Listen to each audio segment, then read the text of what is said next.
इन दिनों देवभूमि उत्तराखंड पूरे देश में एक चर्चा का विषय बनी हुई है और उसका कारण साफ है। भर्ती घोटाले और उसके बाद फिर अंकिता हत्याकांड। लगातार इन मामलों के बीच में एक नाम उभर कर सामने आया, बॉबी। बॉबी की इन मामलों में क्या भूमिका रही और आखिरकार क्यों बॉबी को आवाज उठानी पड़ी, चाहे वो यूके ट्रिपल एससी का मामला हो या फिर अभी अंकिता भंडारी का मामला। बॉबी हमारे साथ मौजूद है, उन्हीं से बात करते हैं। बहुत बहुत स्वागत है बॉबी आपका। बहुत बहुत धन्यवाद।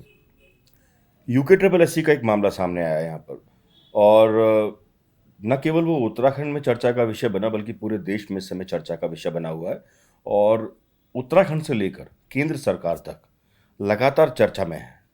क्या है यूके ट्रिपल एससी मामला आपकी नजरों में? देखिए, यूके ट्रिपल एससी की मैं अगर बात करूं तो काफ़ी लंबे समय से ये कि यहाँ पर प्रचलन बन गया था कि लोग अपने जो पैसे के धन बल के आधार पर या सिफारिश के आधार पर बड़ी मात्रा में लोग नौकरियां पाने लगे थे, जिसका संज्ञान हमें लगभग कुछ टाइम पहले हो गया था, परंतु हमें कुछ ऐसे ठोस एविडेंस नहीं मिल रहे थे जिससे हम इनकी परत दर परत खोल सकें।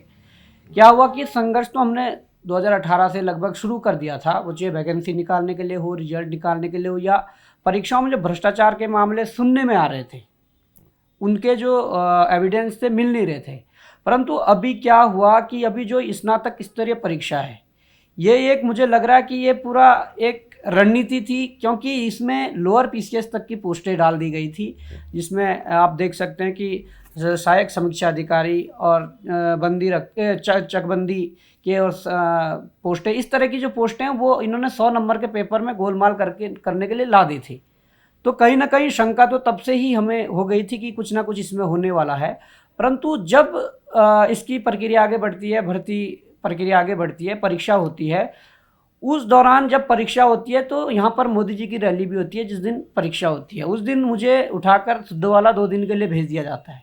शायद हमें उस मतलब मेहमान बना दिया बिल्कुल शायद हमें उस दौरान ही पता लग जाता कि पेपर बाहर आ गया था। अगर हम खुद बाहर होते, हम तो जेल के अंदर थे इसलिए उस समय संज्ञान में नहीं आया, पर जब हम बाहर आए और उसके बाद जब इसका रिजल्ट निकला, रिजल्ट में कुछ हमने ऐसे नाम देखे जिनका कोई संबंध प्रतियोगी परीक्षाओं की तैयारी से नहीं था।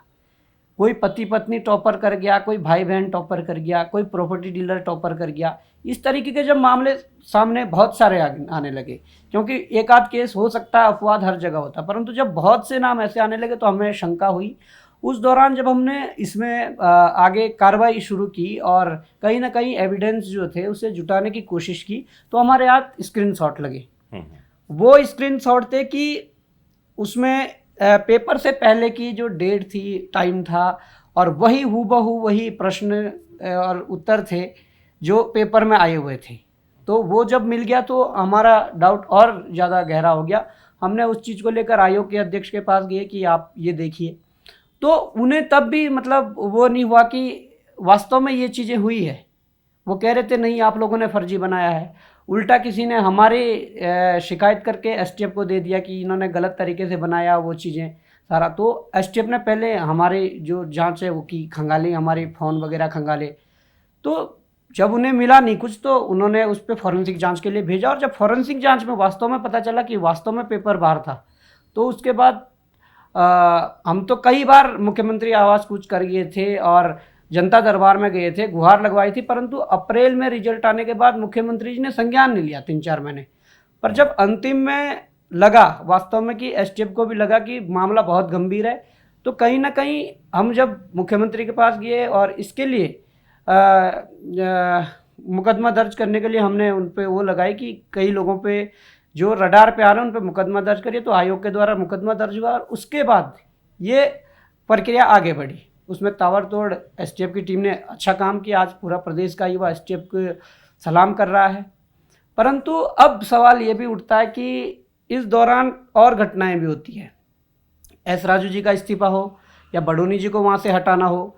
अब जिस दिन एस राजू जी इस्तीफा देते हैं उस दिन एक बड़ी बात कह देते हैं कि मेरे ऊपर बड़े माफियाओं और सफ़ेद पोशों का दबाव था। अब वो सफ़ेद पोश कौन है वो आज तक क्लियर नहीं हो पाया। बॉबी जानते हैं उन सफ़ेद पोशों को? नहीं, देखिए हम तो क्या जानते हैं, पर अगर एसटीएफ सही दिशा में काम करे जैसे कर रही है, अभी अगर परसों की गिरफ्तारी देखें तो IAS IFS सब गिरफ्तार हो रहे हैं।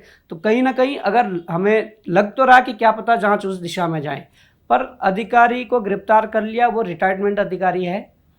अब अगर सफ़ेद पोस्ट तक अगर आँच आती है, सफ़ेद पोस्ट तक STF हाथ डाल पाती है, तो मुझे लगता है कि जांच सही दिशा में। परंतु प्रदेश का युवा नज़र टिकाए बैठा हुआ है STF की टीम के प्रति और मुख्यमंत्री के प्रति भी। क्या ये सफ़ेद पोस्टों को सामने लाएंगे?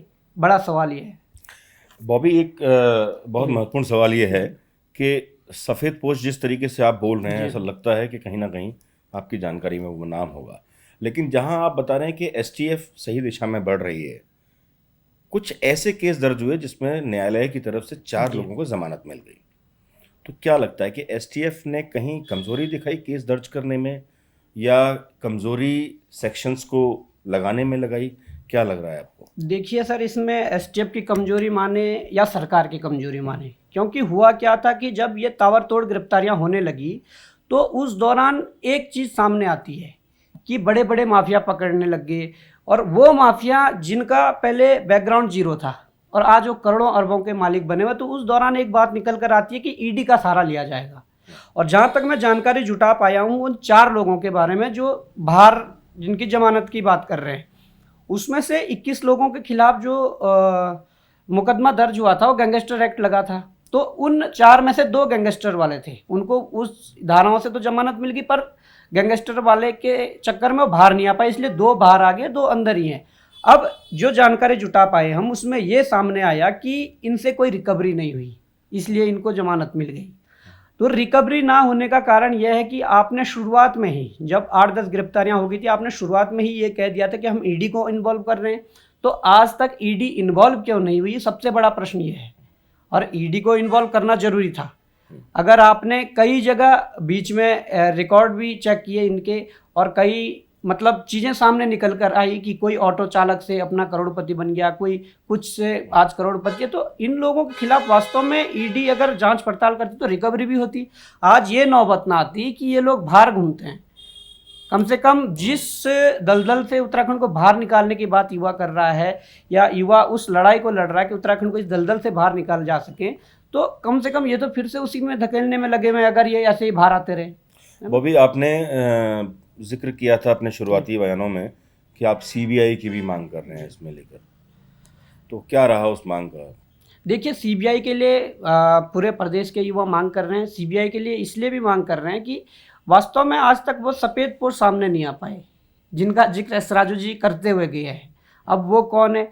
अगर STF उन तक हाथ नहीं डाल पाएगी तो वास्तव में CBI जांच के लिए करना पड़ेगा। हमने CBI जांच के लिए कई अपने ज्ञापनों में भी दिया है, मुख्यमंत्री जी से भेंट की हमने, उसमें भी कहा। फिर मुख्यमंत्री का वक्तव्य था कि हाँ ठीक है, हमारे पास ऑप्शन खुले हैं, हम भी वेट कर लेते हैं, अगर ऑप्शन खुले हैं तो ठीक है। अगर जांच को लगेगा हमें कि सही दिशा में नहीं जाएगी, या सफ़ेद पोस्ट कोई जो है जिन पर कई लोगों को डाउट होगा, तो अगर उन तक हाथ नहीं पहुंचते तो वास्तव में CBI जांच के लिए आंदोलन तेज हो सकता है। कौन ऐसे लोग हैं जो इस भर्ती घोटाले के पीछे आपको नजर आते हैं सफ़ेद पोस्ट के अलावा? नहीं, सफ़ेद पोस्ट के अलावा देखिए, यहाँ एक बड़ा अधिकारी का जो तबका है वो भी कहीं ना कहीं इस कटघरे में आ जाएगा अगर जांच सही ढंग से हुई। क्योंकि आप देख सकते हैं कि इसमें तो ऐसी भी गिरफ्तारियां जो सचिवालय के अंदर से गिरफ्तारियां हुई है, और उनका भी अभी तक इस प्रकार से डाटा नहीं खंगाला गया कि वो उस पद पर कैसे गए। क्या ये धांधली सभी पेपरों में हो रही है? और मैं आपको थोड़ा बहुत बताना चाहूँगा कि एक बहुत बड़ा खुलासा हम करने जा रहे हैं कुछ दिनों में। उसमें ये चीज़ें सामने आई है कि यहाँ पर जो मेंस होते हैं, आप कोई सा भी मेंस देख लीजिए, फिर अगर मेंस के कॉपियों में ही छेड़छाड़ हो जाए तो आप तो शायद SDM और ये बड़े बड़े अधिकारी जो है इनको भी आप इस तरीके से, आप गलत तरीके से पेपर दे के बनाते होंगे।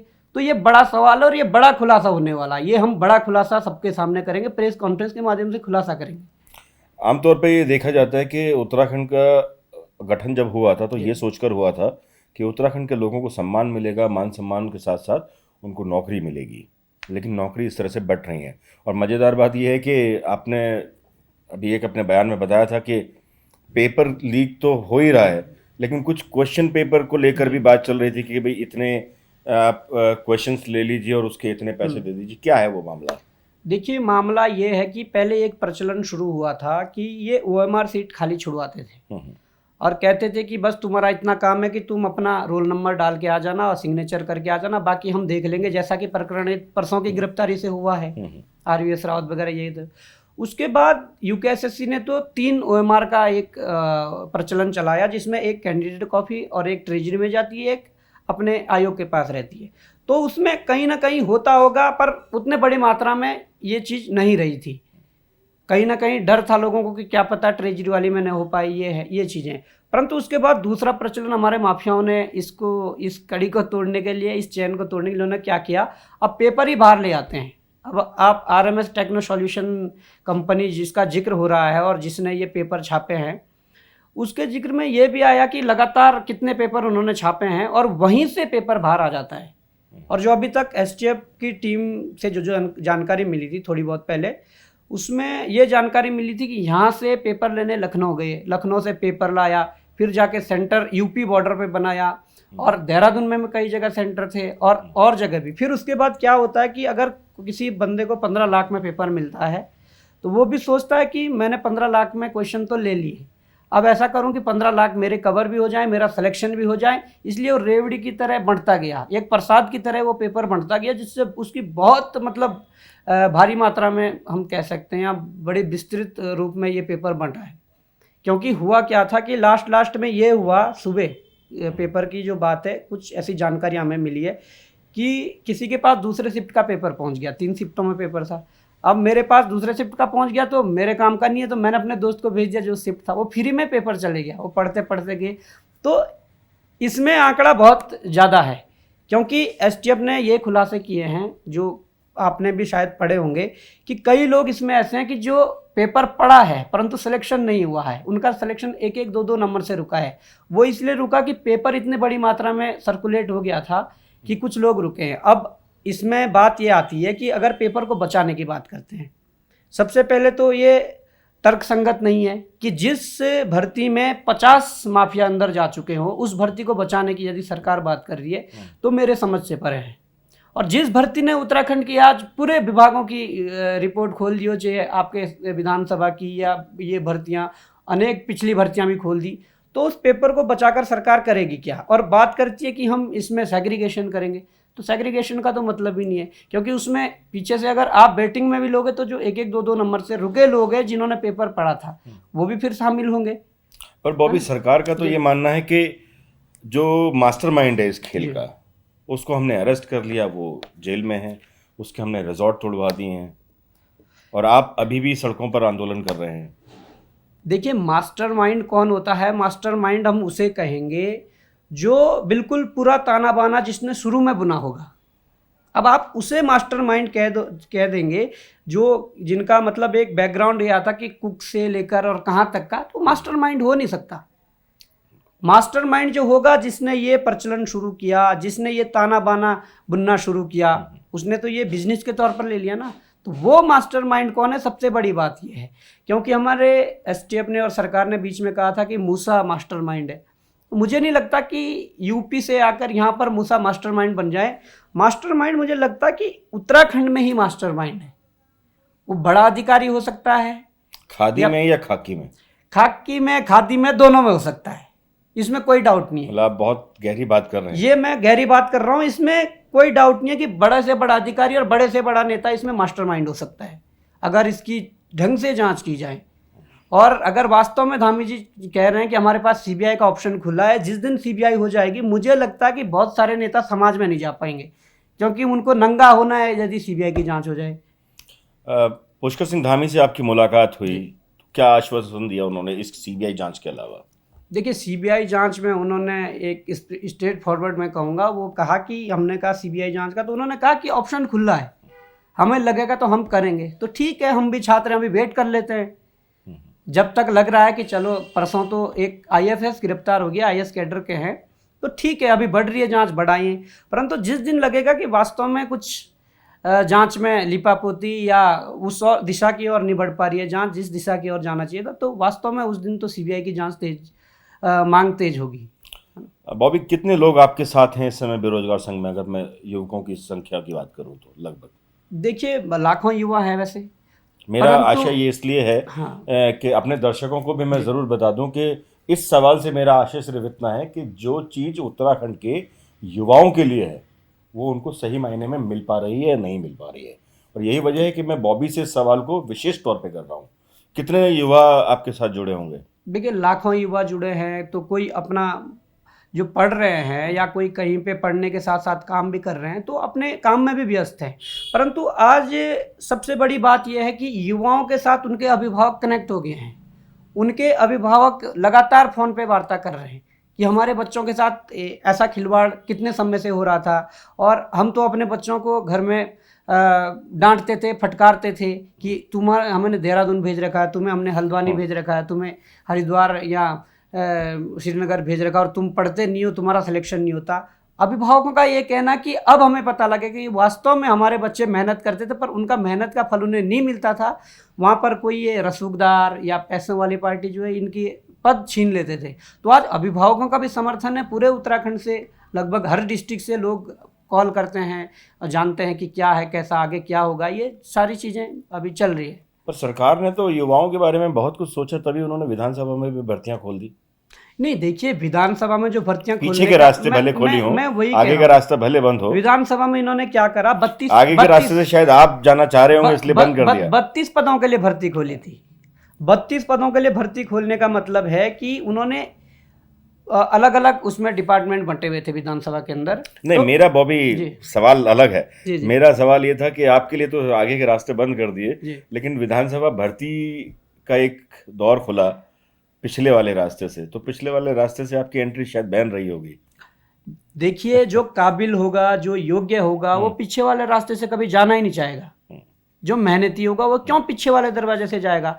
परंतु जिन लोगों ने ये कृत्य किया है, जिन लोगों ने आगे के दरवाजे बंद करके पीछे के दरवाजे खोले हैं, उन पर कार्रवाई क्यों नहीं हो रही है, सबसे बड़ा सवाल ये है।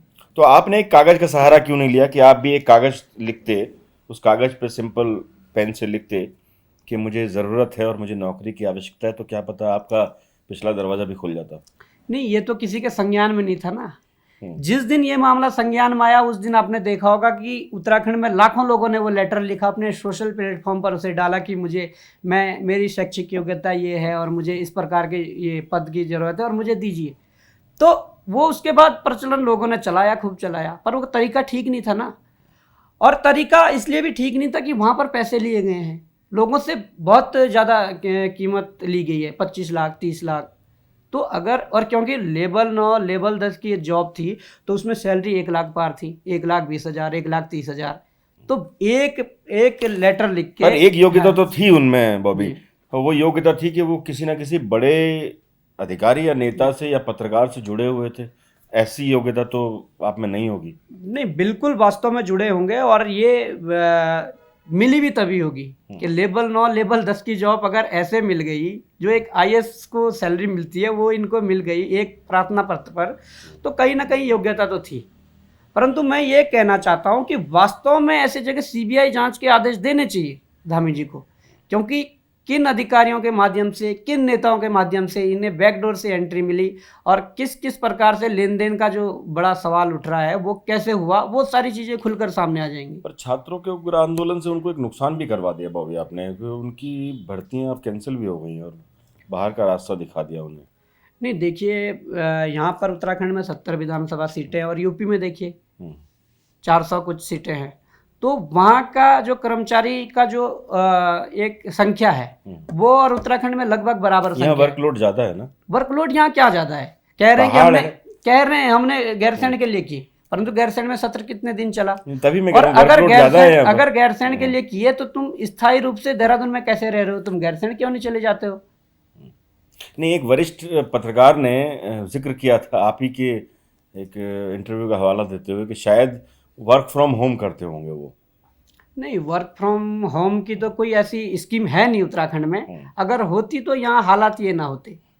वो तो ये वर्क फ्रॉम होम का मतलब ये है कि उनकी नौकरी लगी हुई है, सैलरी ले रहे हैं, उसके बावजूद वो घर से विधानसभा नहीं जा रहे हैं। बस उस दिन जाते थे जिस दिन विधानसभा सत्र हो या कोई बड़ा फंक्शन बड़ा कार्यक्रम हो उसी दिन वो लोग जाते थे, नहीं तो बाकी घर में बैठकर सैलरी ले रहे थे। ये बड़ा दुर्भाग्य है। मतलब उत्तराखंड के युवाओं को अगर नौकरी चाहिए तो उन्हें किसी बड़े नाम का सहारा लेने की ज़रूरत है, लेकिन सभी बड़े नाम साथ हो नहीं सकते। फिर मैं बॉबी के पास लौट रहा हूँ। बॉबी, यूके ट्रिपल एससी का मामला हो या फिर विधानसभा भर्ती घोटाला हो, डर नहीं लग रहा है? नहीं, देखिए, डर भी लगता है, परंतु डर के पीछे हटना हमारे फितरत में नहीं है। और कल के दिन इतने लोगों की आशाएं जुड़ी है, सबसे बड़ी बात है युवाओं की आशाएं जुड़ी है, उनके अभिभावकों की आशाएं जुड़ी है, तो उनके साथ भी हम दगाबाजी नहीं कर सकते हैं। परंतु डर लगता है। डर इसलिए लगता है कि ये अगर ऐसे माफियाओं को बाहर छोड़ते रहे तो कहीं ना कहीं वो लोग भी बाहर निकल कर आ जाएंगे जिन पर गैंगस्टर लगा हुआ है, जो बड़े बड़े माफिया हैं जिनका सफ़र जीरो से शुरू होकर आज करोड़ों अरबों पर है, तो वो लोग बाहर आएंगे। तो वास्तव में कहीं ना कहीं जो डर हमें सता रहा है, वास्तव में वो डर एक डर होगा और कुछ भी कर सकते हैं, जान माल के हमें खतरा हो सकता है। ये बात हमने सरकार के संज्ञान में भी डाली है और फिर भी डाल रहे हैं कि अभी ये खुलासे हमने किए हैं तो इसमें हो सकता है कि हमें जान का खतरा हो, वो सरकार को पर ध्यान फिर देना भी है। आप खुलेआम घूम रहे हैं। नहीं, देखिए, घूमना तो पड़ेगा। अब घर में छुपकर ये कार्रवाई तो होगी नहीं। और अभी मैं आपको बता दूं, अभी और कार्रवाइयाँ करनी है, अभी बहुत ऐसे खुलासे करने हैं कि जिससे ये जो गंदगी यहाँ पर पनप रही है ये कहीं ना कहीं उससे साफ करने में अपना हम योगदान दे पाएँ। पर इस और सरकार को भी ध्यान देना चाहिए कि कौन आपका सहयोग कर रहा है इस भ्रष्टाचार को मिटाने में, कौन इस गंदगी को साफ करने में आपका सहयोग दे रहा है। तो उनकी सुरक्षा को लेकर या ये चीज़ें जो सारी है सरकार को देखना पड़ेगा, क्योंकि अगर कल के दिन हो भी जाता है कुछ तो सरकार शासन प्रशासन की जिम्मेदारी है। क्या हो सकता है? देखिए, कुछ भी हो सकता है, जिसके लाखों रुपए डूब रहे होंगे या जिसके करोड़ों रुपए का नुकसान हो गया होगा या जो जिनका समाज में इस प्रकार का चेहरा लाकर हमने सामने रख दिया समाज के सामने, तो कुछ भी कर सकते हैं। करने में क्या है, कोई ऐसा तो नहीं उनको कोई संविधान बायलॉज बनाना है, जिसको करना होगा आके कर देंगे। तो ये थोड़ा समस्याएं हैं और इस और सरकार को ध्यान देना चाहिए। तो वही है ना। बॉबी, एक यूके ट्रिपल एससी से आपने शुरुआत की और उसके बाद विधानसभा भर्ती घोटाला हुआ, पर एक बड़ा दुखद घटना उत्तराखंड को देखनी पड़ी, जिसने उत्तराखंड, देवभूमि के तौर पर उत्तराखंड को हम सब जानते हैं, पर उस एक घटना ने पूरे उत्तराखंड को शर्मसार करके रख दिया। न केवल राज्य में बल्कि पूरे देश में, पूरे विश्व में, जहाँ जहाँ भी उत्तराखंड के लोग निवास करते हैं। अंकिता भंडारी केस, उसको लेकर सभी लोग, कोई गुट नहीं है, कोई छात्रों का गुट नहीं है, कोई राजनीतिक गुट नहीं है, सभी आम लोग, सभी छात्र एक मंच पर आकर आवाज उठा रहे हैं। आप भी उनके साथ हैं तिरंगा यात्रा को लेकर। क्या है मामला पूरा? देखिए, वास्तव में जो हमारी अंकिता बहन के साथ जो ये दुर्भाग्यपूर्ण घटना हुई है, इसकी सभी हम निंदा करते हैं। और ये मतलब इस देवभूमि ये घटना हुई है जिस देवभूमि का कल्चर रिच है, जिस देवभूमि के कल्चर में आज भले हमारे देवभूमि में हमारे नेता, हमारे अधिकारी या बड़े लोग ये कहते होंगे कि यहाँ पर हमने पर्यटन को बढ़ावा दे दिया है। ठीक है, पर्यटन को बढ़ावा दो, आप होटल बनाइए, आप रिजॉर्ट बनाइए, पर आप वहाँ पर कल्चर कौन सा स्थापित करना चाह रहे हो? कल्चर तो आपने वही थाईलैंड वाला स्थापित कर दिया। अगर मैं सही हूँ तो वही है हमारा कल्चर, तो अतिथि देवो भव। आप देख सकते हैं कि पहाड़ों में किस प्रकार से मेहमान नवाजी होती है, आप उस कल्चर को अपनाइए ना। मैं कहना चाहता हूँ कि जो बहन अंकिता के साथ हुआ वो सबसे पहले उसके तह तक जाना होगा। तह तक इसलिए जाना होगा कि बहन अंकिता को वैसे सुनसान जगह में ऐसी क्या मजबूरी थी कि वहाँ नौकरी 10,000 की नौकरी के लिए जाना पड़ा। नौकरी तो बैकडोर से चली गई ना, लेकिन बैकडोर से नौकरी गई, मैं उसी पे आ रहा हूँ। बैकडोर से चैतों को नौकरी लगा दी, इसलिए वहाँ पर योग्य लोगों को नौकरी नहीं मिल पाई। और जिस अवधारणा को लेकर उत्तराखंड बना, रोजगार को लेकर बना, पलायन रुके इस ये बना, इसलिए बना, परंतु वो अवधारणा तो रह नहीं गई ना। तो बहन अंकिता के साथ वहाँ पर जिन लोगों ने भी ये इस प्रकार का कृत्य किया, उनकी आज सभी लोग एक मंच पर आकर लड़ रहे हैं। हम खुद 2-3 दिन ऋषिकेश गए और इस प्रकार के उनके साथ जो ये घटना हुई उसमें हम लगातार मांग करते रहे। जब पोस्टमार्टम रिपोर्ट नहीं आई थी तो पोस्टमार्टम रिपोर्ट के लिए मांग की और भी सारी चीज़ें, परंतु जब वहाँ पर यह घटना हो गई, अब ऐसी घटनाएं ना हो इसके लिए सरकार ने आगे क्या सोचा है, ऐसा तो कोई हमें अभी तक ना तो कोई ऐसा इन्होंने अभी, नहीं तो अगर सरकार संवेदनशील होती और ये लगता कि भविष्य में इस प्रकार की घटनाएं न, उसे रोकने के लिए हम क्या करते, तो कहीं ना कहीं कैबिनेट बिठाकर या ये करके एक ऐसा कानून बनाती, ऐसा अध्यादेश लाती कि भविष्य में इस प्रकार की घटनाएं न हो। तो मुझे लगता कि सरकार गंभीर नहीं है इस मुद्दे पर। वास्तव में जब पटवारी के पास मामला था तो दबाने की कोशिश की गई, पर जब पुलिसिंग के पास आए तो गिरफ्तारियां हुई है, 24 घंटे में गिरफ्तारियां हुई है, पर उसके बाद क्या, क्योंकि वहाँ पर सुनने में आ रहा कि बड़े रसूखदार कोई बड़े नाम हैं जिनके लिए स्पेशल सर्विस देने की डिमांड हो रही थी, तो वो कौन है, वो सबसे ज़्यादा मुख्य बात है कि उन लोगों को सामने लाया जाए। तो जो छात्र लोग हैं और आम जनता जो है, मैं एक छोटी बच्ची को देख रहा था, वो चिल्ला रही थी, उसके परिवार से, अंकिता के परिवार से उसका कोई लेना देना नहीं था, पर फिर भी वो चिल्ला रही थी, उसकी आंखों में, उसकी आवाज़ में दर्द था। छोटा बच्चा हो या बड़ा हो, सब लोग सीबीआई की मांग कर रहे हैं। इसीलिए तिरंगा यात्रा की बात अभी बीच में सुनने में आया कि छात्र संगठन डीजीपी उत्तराखंड से मिले और तिरंगा यात्रा की बात की है उन्होंने। तो आखिर ऐसी क्या वजह है कि सीबीआई की डिमांड करनी पड़ रही है लोगों को? देखिए, वास्तव में जो तिरंगा यात्रा की बात है और उसके तहत जो सीबीआई जांच की मांग हो रही है, हमारे कई छात्र संगठन हमारे टच में हैं, जिनसे हमारी लगातार बातचीत होती रहती है, तो उन्होंने हमारे संज्ञान में ये चीज़ डाली कि वास्तव में यदि हमारे बहन को हम न्याय ना दिला पाएँ और हम इस तरह की राजनीति करते रह गए या हमारी बहन को न्याय ना मिले, तो बड़ा दुर्भाग्य है हम सब उत्तराखंड वासियों का। इन्हें न्याय दिलाने के लिए यदि प्रदेश सरकार पीछे हटती है या एसआईटी इस तरह का काम नहीं कर पाती है, तो कहीं ना कहीं सीबीआई इसका दूध का दूध पानी का पानी कर देगी। सीबीआई ये भी कर देगी कि कौन वो रसूखदार था, कौन वो बड़ा नाम था जिसके लिए स्पेशल सर्विस देने की बात हो रही थी। तो ये बड़ी बात, और इसके लिए सीबीआई जांच की यदि मांग उठती है तो अच्छी बात है। और इसके लिए उन छात्र संगठनों से मेरी बात हुई थी, तो वो कह रहे थे कि इसके लिए हम तिरंगा यात्रा निकालेंगे सीबीआई जांच की मांग को लेकर, तो वहीं से शुरू करेंगे ये इस तिरंगा यात्रा को, जिसमें हम भी शामिल रहेंगे, क्योंकि हम कोई अलग से नहीं है, हम इस उत्तराखंड के वासी हैं। इस देवभूमि में हम भी एक संगठन चला रहे हैं और साथ में हम युवाओं के प्रति और अपने इस देवभूमि के प्रति इस प्रकार की जो घटनाएं है उसमें हम संवेदनशील है, और उस तिरंगा यात्रा में हम बढ़ चढ़कर हिस्सा लेंगे और सीबीआई जांच के लिए मांग करेंगे। हमसे बात करने के लिए बहुत बहुत धन्यवाद बॉबी। बहुत बहुत धन्यवाद। 3 मुद्दे हैं, यूके SSSC का मामला हो, विधानसभा भर्ती का मामला हो और या फिर अंकिता मर्डर केस, तीनों में डिमांड सिर्फ एक ही है, सीबीआई। सीबीआई से अभी तक पीछे क्यों हटा जा रहा है, नंबर 1। नंबर 2, पहाड़ के युवाओं का, पहाड़ के लोगों का साफ तौर पर कहना है कि नौकरी तो आपने हमसे छीन ली, लेकिन हमारी बहन बेटियों की इज्जत के लिए हम जरूर लड़ते रहेंगे, पहले भी लड़े हैं और आगे भी लड़ते रहेंगे। तीनों ही मामलों में बेबाक बातचीत की हमसे बॉबी ने। नमस्कार।